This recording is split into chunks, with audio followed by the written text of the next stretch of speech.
வாழ்க்கையில முன்னேற ஆசைப்படுறது தப்பு இல்லைங்க.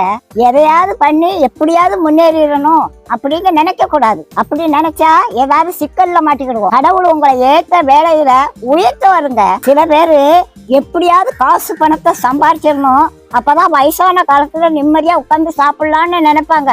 வயசான காலத்துல காசு பணம் எல்லாம் இருக்கும், ஆனா ஒன்னும் அனுபவிக்க முடியாது. பாட்டி வீட்டுல ஒரு எலி ரொம்ப நாளா தொண்டை பண்ணிக்கிட்டு இருந்தது. அதை எப்படியாவது பிடிச்சிடணும்னு கூண்டுக்குள்ள ஒரு தேங்காய் துண்டை குத்தி வச்சேன். ஒரு 9 மணிக்கு சத்தம் கட்டுச்சு, எலி மாட்டிக்கிட்டுச்சு. சரி இருக்கட்டும், காலையில எந்திரிச்சு காட்டு பக்கத்துல கொண்டு திறந்து விடுவோம் அப்படின்னு நினைச்சு தூங்கிட்டேன். காலையில பார்த்தா எலி உள்ளதான் இருந்துச்சு.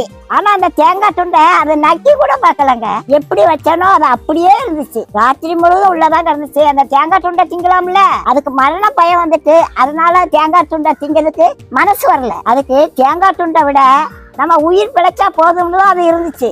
அதே மாதிரிதாங்க காசு பணத்தை சேர்த்து வச்சவங்க கடைசி காலத்துல ஒன்னையும் அனுபவிக்க மாட்டாங்க. லட்டை பார்த்த உடனே வாயில எச்சி ஊறும், ஆனா டாக்டர் சொன்னது ஞாபகத்துக்கு வரும், லட்டை தின்றாத சுகர் ஏறி போயிரும் அப்படின்னு சொல்லியிருக்காங்க. ஆசைப்பட்ட ஒரு லட்டை திங்க முடியல, காசு பணம் இருந்து என்ன செய்ய? கடவுளோட ஆசீர்வாதம் இருந்துச்சுன்னா கடைசி வரைக்கும் நல்லா சாப்பிடலாங்க. நாளைய தினத்தை குறிச்சு கவலைப்படாதீங்க. அந்தந்த நாளைக்கு அந்தந்த நாளோட பாடு போதுங்க. இன்னைக்கு சாப்பாடு கொடுத்த கடவுள் நாளைக்கு சாப்பாடு கொடுப்பாரு. நீதி நேர்மை உண்மை உத்தமமா மட்டும் வாழுங்க. கடவுள் ஒரு நாளும் உங்களுக்கு ஒரு குறையும் வைக்க மாட்டாங்க. நம்ம எப்படி சம்பாதிக்கோங்கிறத கடவுள் பார்த்துக்கிட்டே இருக்காருங்க.